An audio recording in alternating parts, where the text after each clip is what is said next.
पुरी कृष्ण प्रसाद मालुद पंचुदल पड़िया दुई दिन धरी महाप्रभु को परित्यक्त अवस्था पकाइबा घटना को नहीं सारा राज्य में जगन्नाथ प्रेमी मध्य तीव्र प्रतिक्रिया प्रकाश पाई।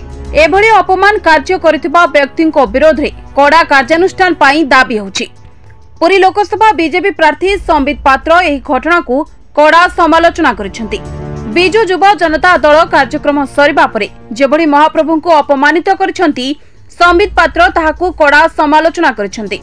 राजनीति प्रचार नाम रे महाप्रभु को अपमान जमा भी ग्रहणीय नुहे बोली संबित कहिसेंति।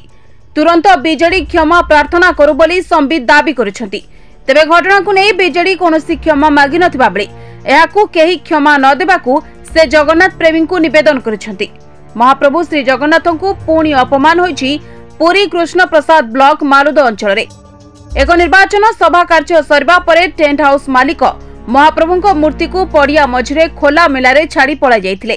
दुई दिन धरी महाप्रभु श्री जगन्नाथ मूर्ति को डह डह खरारे खोला मेलारे पड़िया मझिरे परित्यक्त अवस्था छाड़ी चलीगले।